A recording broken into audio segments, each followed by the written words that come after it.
My name's Stephanie McGaown. I'm based in Sligo in Leitrim. I did my bachelor's in Sligo in the Institute of Technology, and then I did my master's in Edinburgh, in the University of Edinburgh.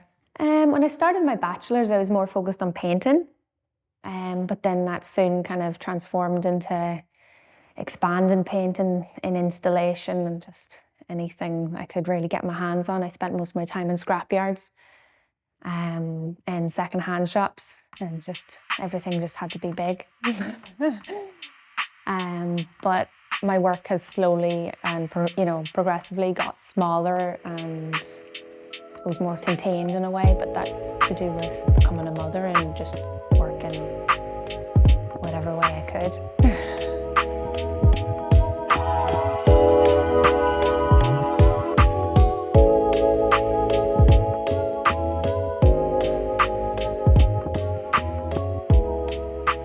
So the show's called Afterlight.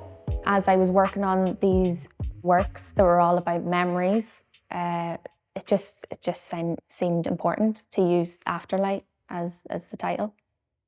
So the source of the imagery, they all come from photos of mine, personal photos, mostly from the time where I became a mother. And I think that's why a lot of the work's to do with life and death, because there's a sort of a connection there to new life, but also because they retrace like steps back to my grandmother who I never met. It started with embroidering itself. I started embroidering because of that connection, trying to thread and kind of connect works back to something before. So those thoughts and emotions were what, with my past and my grandmother, is what started me working in this way in the first place.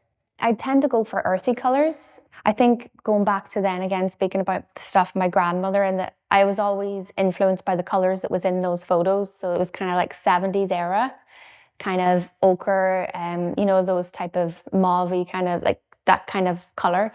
So the broidery is on top of a linen that is dyed with natural dyes. And I use natural dyes again because, like the rest of the work, it's about time passing.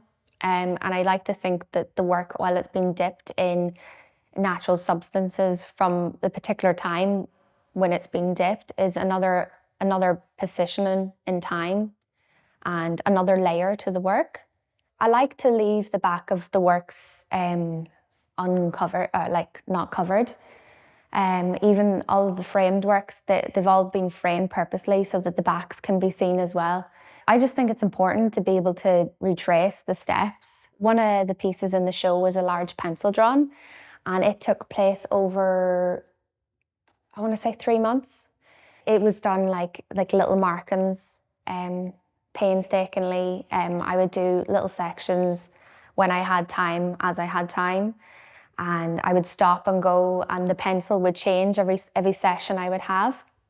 I think sometimes I leaned harder when I was having harder days, or I would lean lighter if I thought I'm not going to have much today, and I would be going faster and really going at it.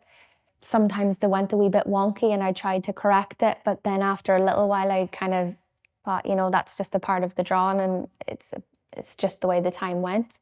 This was actually quite good for me mentally. It was quite, it was just quite a peaceful thing to kind of do over and over again, and just that a wee break and it's like a breather. I think this drawing probably has changed the direction of not necessarily how I've worked, but how I've considered my process in working.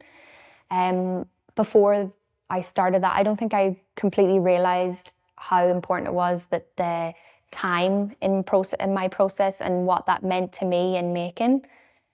And it's actually helped me to eliminate things that weren't necessary. I always realised that the stuff about my grandmother, like that always had a great feeling to me within my work, but I never really understood that it was the idea of the essence of time spent, not just in the work, but in a human's presence on earth.